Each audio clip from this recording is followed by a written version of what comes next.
So hello guys, so this is my Charisma XMR 210. So this front brake lever is little bit spongy. So what I'm going to do is it's night time. It's around 9:30 in the night. So I'm going to lock this brake lever by pressing it. What it will do, it will create a pressure inside the system, so that all the little bit of the air which is stuck in the system will come up into the brake oil reservoir, and it will probably get hard and will give me a better feel while I press the lever. Braking is fine, but the lever is just spongy. So I'm going to tie it up, and I'll show you after when I tie it up, and I'll be opening it up in the morning. So look, I have got this cloth handy with me. This is a cleaning cloth. I just press the brake lever and just tied it up with this cloth only. You can use anything. You can use a rubber band, zip tie, or any piece of rope which is available to you. So I'll be opening it up in the morning, and I'll be checking what type of feel I'm getting from the lever.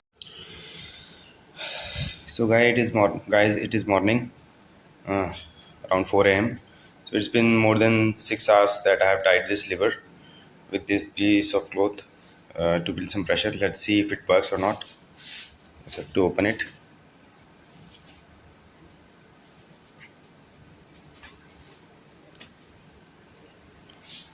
just get a feel of it.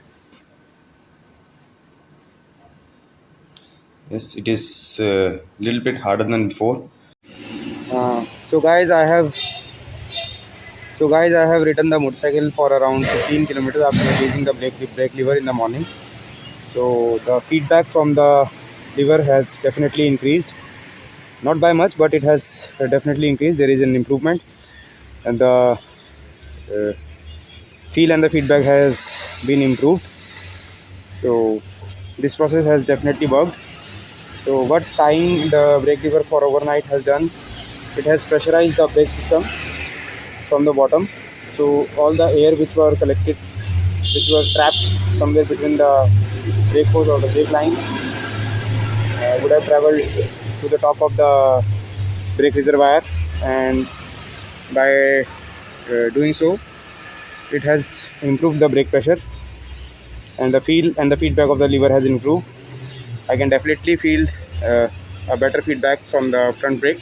You can also do the same with the rear brake also. Just press it down and use a rope and tie it somewhere, and this will work. If this process of building the pressure in your brake doesn't work for you, do a minor brake bleed from the leader valve of the front caliper, which is here on the front caliper, and same thing on the rear caliper here. I'll show you that some other day. And if that doesn't work, then if your brake oil is very old, then replace the brake oil with a fresh brake oil and do a proper brake bleed. And I hope this video will help you. Thanks guys, and thanks for watching.